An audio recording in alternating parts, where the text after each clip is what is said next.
Today we're going to talk about the top 3 small business accounting owner mistakes we see our clients make and new clients make. So again, I'm Andrew McMillan. I'm here with Ray Halstead with REH CPAs in Mooresville, North Carolina.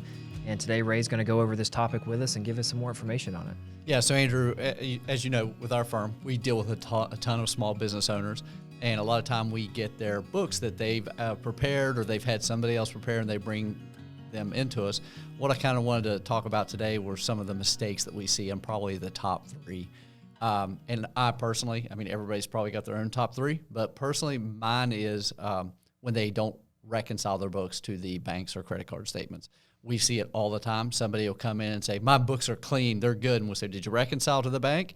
And they'll say, no, but I'm good because I look at the bank every day. I make sure every transaction's in there. I'm like, well, go reconcile. And usually they're irritated by it. But then 99% of the time they come back and they say, man, I had double deposits in there, or I missed this expense, I missed that expense.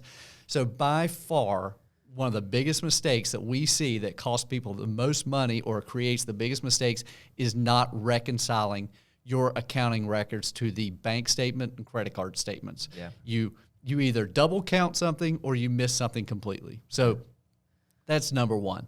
Number 2 is recording of assets and loans properly on the balance sheet. It's just one of those things where everybody's great on the profit and loss, recording income and expenses. It's when it comes to the balance sheet where it becomes a little bit more tricky and nuanced and almost requires, we say you almost need a CPA to do that or somebody who's just really, really skilled in accounting. Recording those assets properly. We'll see it. How many times have you looked at something on a profit and loss and you see payments being made and you're just thinking those are expenses, then you find out those are actually loan payments for a truck that they've bought or something like that, right? Yeah. So not properly recording things on the balance sheet and the profit and loss and tracking them appropriately, especially loans. You got to remember to break out your loans between principal and interest. So many times do we see a negative loan amount, and we know it's because they've just been throwing the whole payment right to that loan amount, and it's driving it negative. Right. So that's probably the second biggest mistake that I see from an accounting standpoint that small business owners make. The third is so many small business owners don't understand not to commingle funds. They pay their personal bills out of their business, or they will pay their business bills out of their personal.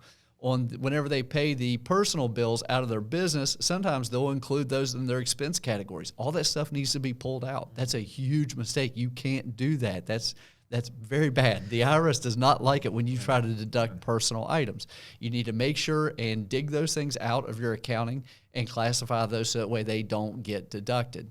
And also what we'll see is people that pay stuff out of their own personal expenses, and they're not keeping track of it like they are their business expenses. So they had the wrong credit card. They paid $2,000 for something on the wrong credit card, and it never got recorded in the business. So they just missed out on a $2,000 tax deduction. So one of the first things I do whenever I get a new small business owner is coach them on the fact of segregation and keeping separate things separate. Pay all your business stuff out of the business. Pay all your personal stuff out of your personal. If you need the money, just get it over to your personal. Don't pay the expense out of the business. It can cause you a whole host of other problems that we're not even going to go in today that you're going to have to discuss with your attorney. But you don't want a business for a reason. Yeah, you don't want to pay personal items out of a business. You could ruin your LLC protection, all that good stuff. Yeah. So keep separate things separate. So those are basically the 3 biggest things that I see whenever we get a new small business owner. Yeah. But here at REH, we do bookkeeping for small businesses all day long.